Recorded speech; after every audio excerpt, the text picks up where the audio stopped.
Bir qızı hicablı. Bax, bir dənə də oğlu var. Allah saxlasın. Qızın 13 yaşı var, oğlanın 16. 16 olduğuna görə heç yerdə də işə götürmürlər. İndi başa düşürük də, yəni 18-i keçməlidir.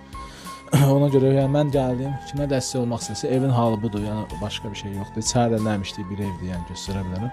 Kirayədir. Əsas çətinliyi ata da atıb, elə 2-3 ildir aliment vermir, bir şeylər. Şahidçilə edib, bir dəfə tutublar. Hər yerə müraciət eləmişəm, heç yer baxmayıb. Baxmaya bilməz, tutulub bax. Tutulub bir dəfə, çıxıb, ondan sonra da yenə baxmırlar. Müraciət eləmişəm ki, bəs uşaqları mən çatdıra bilmirəm, yedizdirə bilmirəm, içədən vermirlər heç yer. Yəni ana da müraciət edib məhkəməyə falan. Atam bir dəfə tutublar, ondan sonra da görüb verməyib, ana da artıq belə deyim, bezib də. Özü bezib, get gəldən ki, onsuz da vermir. Yəni bu vəziyyət budur. Kimə dəstək olmaq istəsə əlaqə saxlayın, bax, kirayə, biləcəri, 2 uşaq. Ana özü bilsən